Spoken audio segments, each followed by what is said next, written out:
So welcome back again, people, to MG Sports TV. This is actually the review show of the Jamaica Elite U17 Cup or Cup League, should I say. But big up on yourself, people. Smash the like button, hit the subscribe button. It is a joy to be partaking in so much football this season in particular. Big up on yourself. As I say, hit the like button, hit the subscribe button. Let's get now to the Jamaica U17 Elite Cup, or should I say Jamaica Elite U70 Cup, where the best of the best players. Now, make it clear. Mount Pleasant, Mount Pleasant, Mount Pleasant, Mount Pleasant, Mount Pleasant. So far, they have the best set of youngsters I've seen in a long.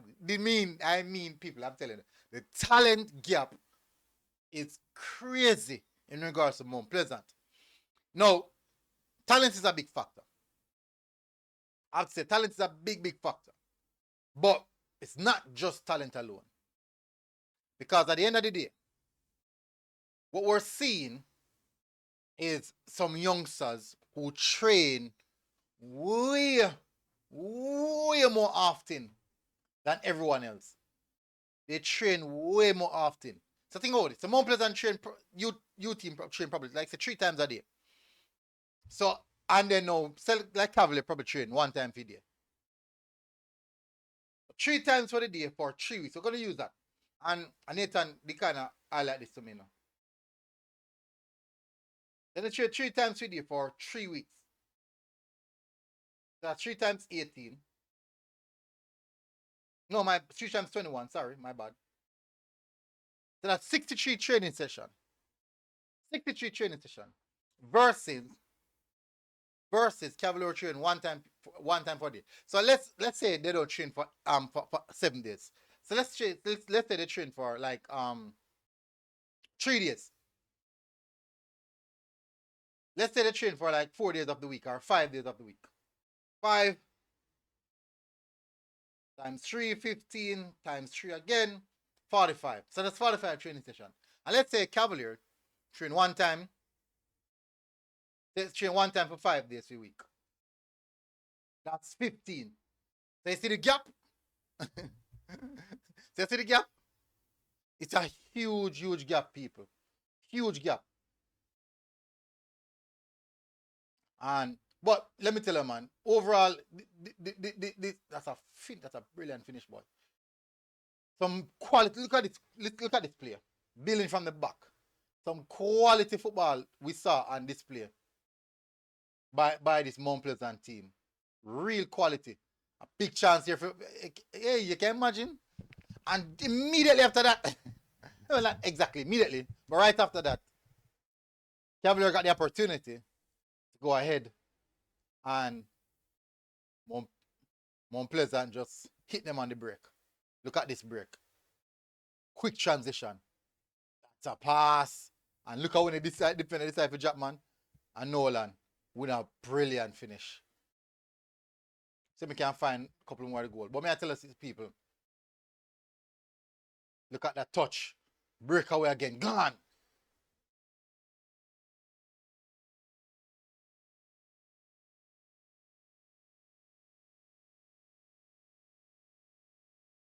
Not sure what was happening. I don't know if I offside that. I really don't know if I offside that.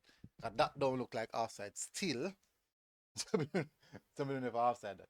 Yeah, but at the end of the day, people may tell us so the highlights, and you can go check out the full highlights by yourself, no people.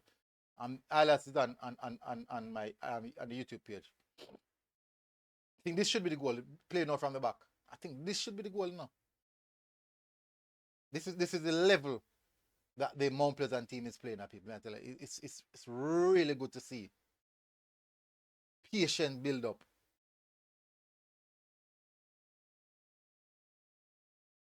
That's a pass. Look at that. People. I tell you, man, some really good football on display by Mount Pleasant.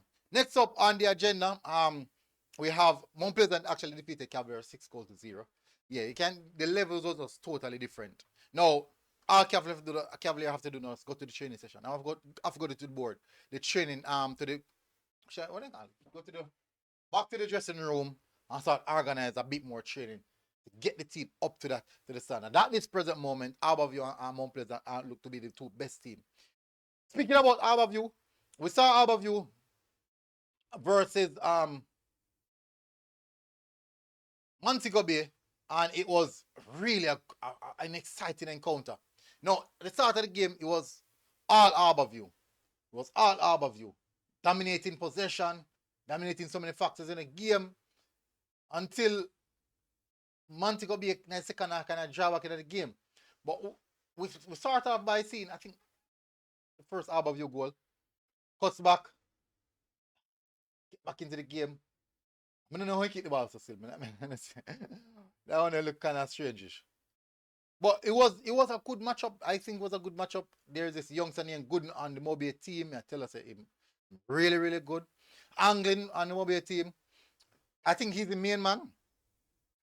Anglin is the main man. You know, the big talent. But Gooden really struck my eyes. For one of the shortest player on the pitch, one of the smallest players on the pitch.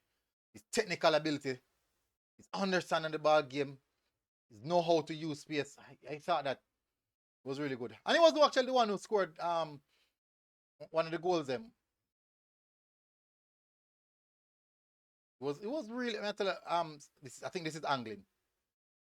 Very dangerous player. That's a brilliant save by the goalkeeper. So yes, as I can see, still the game was technical in some sense even between both teams.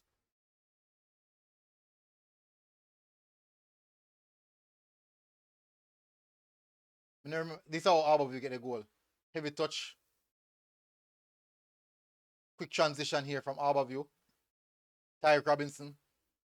Star in the competition so far. Look at this. Check this out. Watch this. Look at that.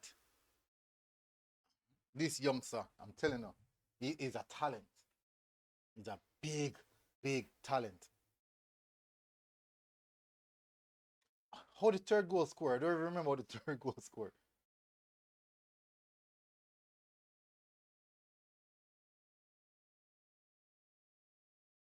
Driving through.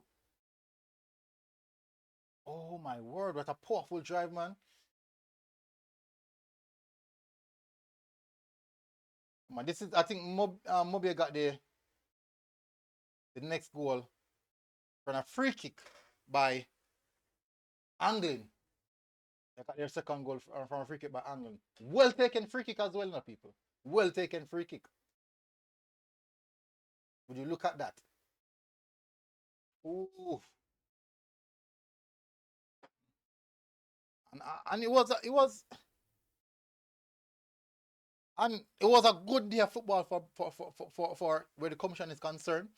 I'm gonna move into the final game of the commission. Ballaz versus KFA. I'm not saying a long-standing. I think these are two academies who definitely knows each other inside out in regards to operations, but the players, because they have met on multiple occasions, time and time again. This time around, KFA got the job done. I thought Banton, as you see on the ball there, had a really good game. He was the man. He was the man throughout the entire game. He controlled the game, dictate the game. He was man of the match. I think KFA got 2 goals from set pieces. Basically, the goalkeeper just never really deal with it. See if we can get it. You can see it here. I think the goalkeeper never necessarily deal with. Come now. And he basically almost scored from direct corner. But this is not the direct corner still.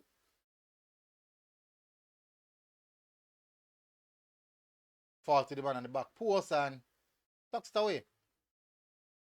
And the second one was actually from another corner.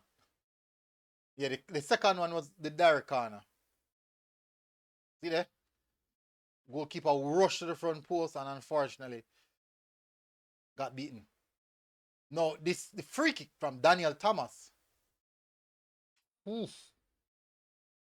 I tell people, he really drive this one home.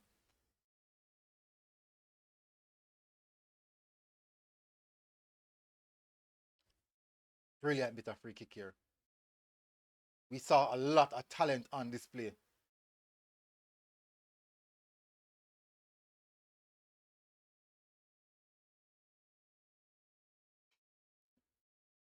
Sheer power, the sheer power behind that one. For a small guy, he really kicked the ball hard. Let me just see if I can just put up the results so you guys can see. And also the goal scorers. Results and goal scorers. So Ballaz, Daniel Thomas scores the one for Ballaz for Kingston Football Academy of Kishan Lewis and Cristiano Myers. Harbour defeated Montego Bay 3-2. Montego Bay goal scorers. Is it Kevante Gooden and Javon Anglin, goal scorers. Kevante Gooden is the number 11, same youngster me talk about.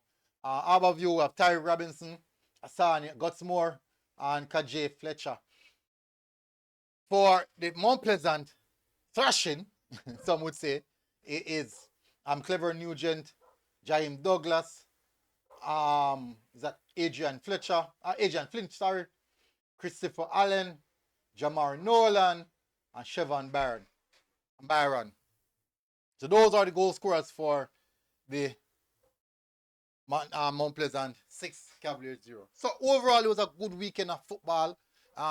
Hopefully you guys are not missing out. Make sure you guys are not missing out. Please do hit the like button, hit the subscribe button. Now close off right here. So big up on yourself, people. MG Sports TV. We're out. God bless. Now I mean, Jamaica Elite U17 League and the Jamaica Women's Premier League review show. Big up, people. We're outside.